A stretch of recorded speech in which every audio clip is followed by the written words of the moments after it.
Hello, my name is Scott Shanks. I'm with the Crossville Noon Rotary Club, and I have with me today Rebecca Intricacy, and she has been here with our health fair in Ateku, Ghana.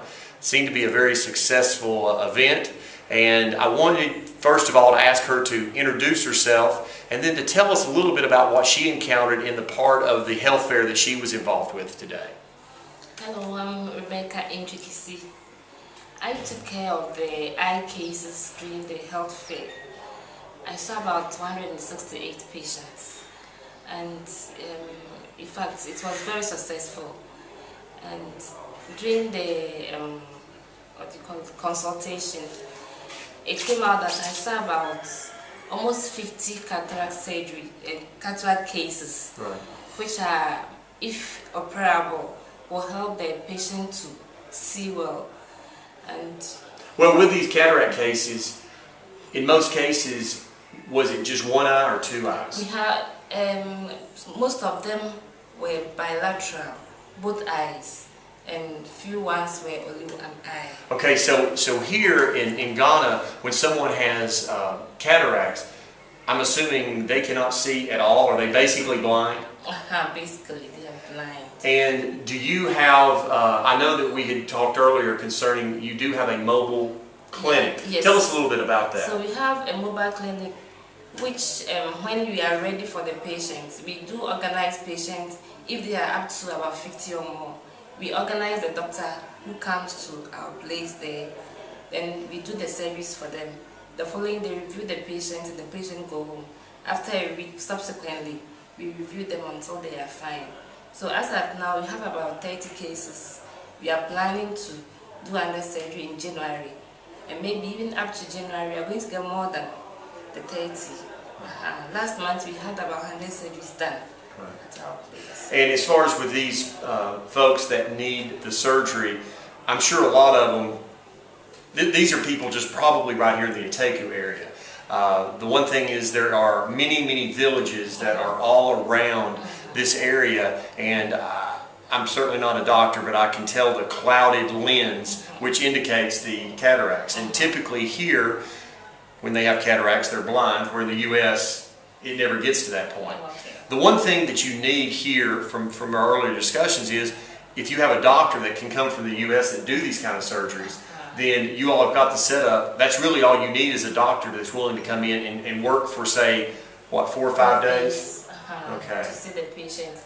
And you see these patients, because they are in these remote places, they don't even have the access for transportation. Right. So that if we bring the thing closer to them, it's really going to help them.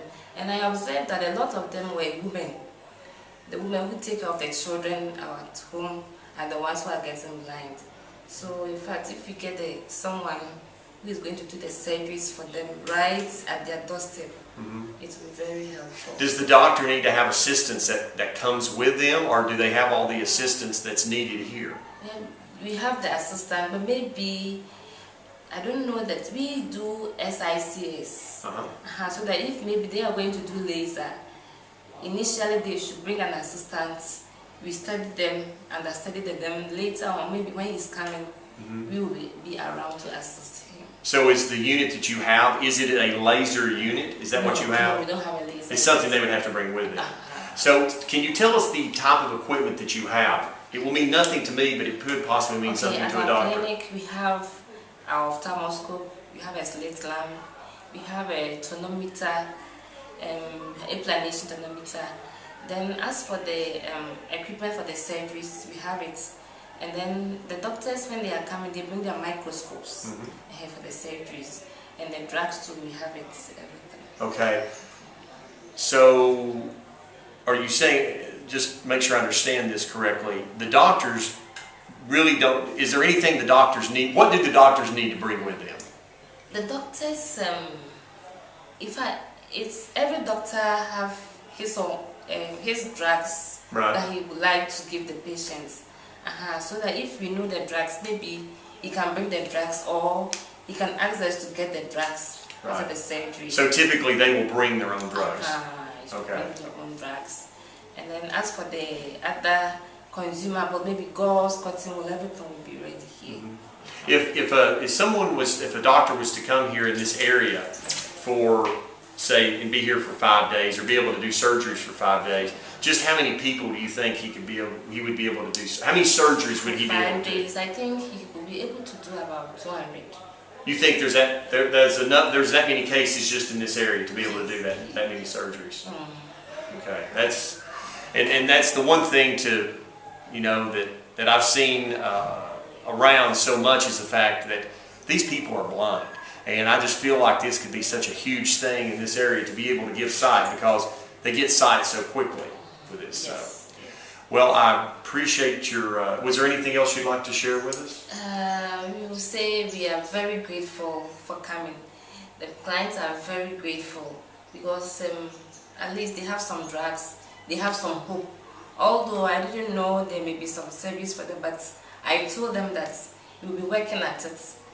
Those who are blind, that we'll be working at it to see whether we can help them with the surgeries. Okay. So we are very grateful for whatever you helped in this health fair. Okay. And we hope to be seeing you and maybe the other things to come later. Well, we certainly would. I do have one other question. I was in there myself. There were a number of people that came through that were basically blind. Were most of those cataracts, or were some of those other things? There was other things. Are they correctable? No. Okay. The others are not correctable. Okay. We had chororetinal degeneration. Right. We have end-stage glaucomas. Okay. We had staphylomas. We had corneal scars. Okay. Okay. They were not. That one, there's nothing that we can do. Okay. But with the others. Okay. Well, I appreciate your time. It was a pleasure for me just being able to be here today to see this. And we certainly want to give a thank you to a lot of clubs in District 6780 that have done such a great job of helping to support our effort, especially with this health fair. We have many Rotary clubs in our district and individuals that paid, that put the money together to pay for this health fair. And we just want to give a huge thank you to all those Rotary clubs and individuals that did that. Thank you very much. Thank you too.